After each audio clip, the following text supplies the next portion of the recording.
देश के supreme court के फैसले में इतनी ताकत होती है कि आम आदमी से लेकर प्रधानमंत्री तक को सुप्रीम कोर्ट के फैसले मान्य पड़ते हैं।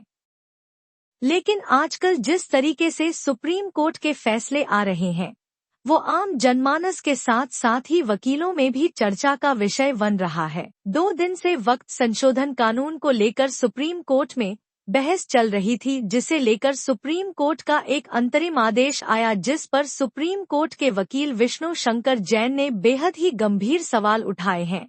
और इस तरीके से सवाल उपराष्ट्रपति जगदीप धनखड़ ने भी उठाए हैं। दोनों के सवाल आपको दिखाएंगे क्या कुछ कहा है और उन पर चर्चा भी करेंगे।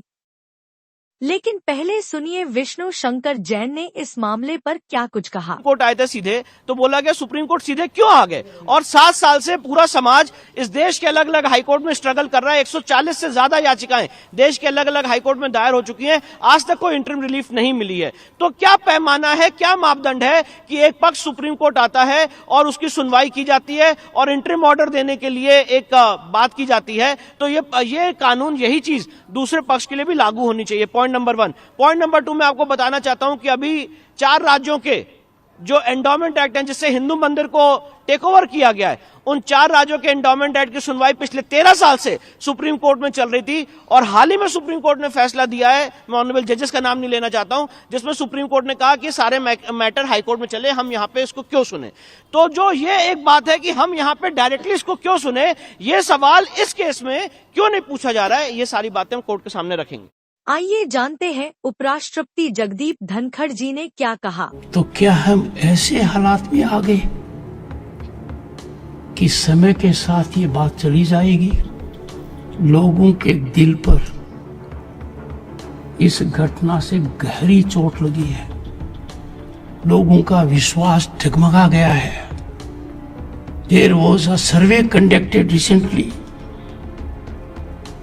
and the survey indicated, it was by a media house, that public confidence in the institution of judiciary is dwindling. It is fundamental for success of democracy that its 3 fundamental pillars, legislature, judiciary and executive, are above board. They are transparent, they are accountable, they exemplify to the people at large the highest standards to be emulated, and therefore the principle of equality before law, has been disregarded. It is fundamental to our democracy. It is nectar of our democracy. Time for us to enforce it.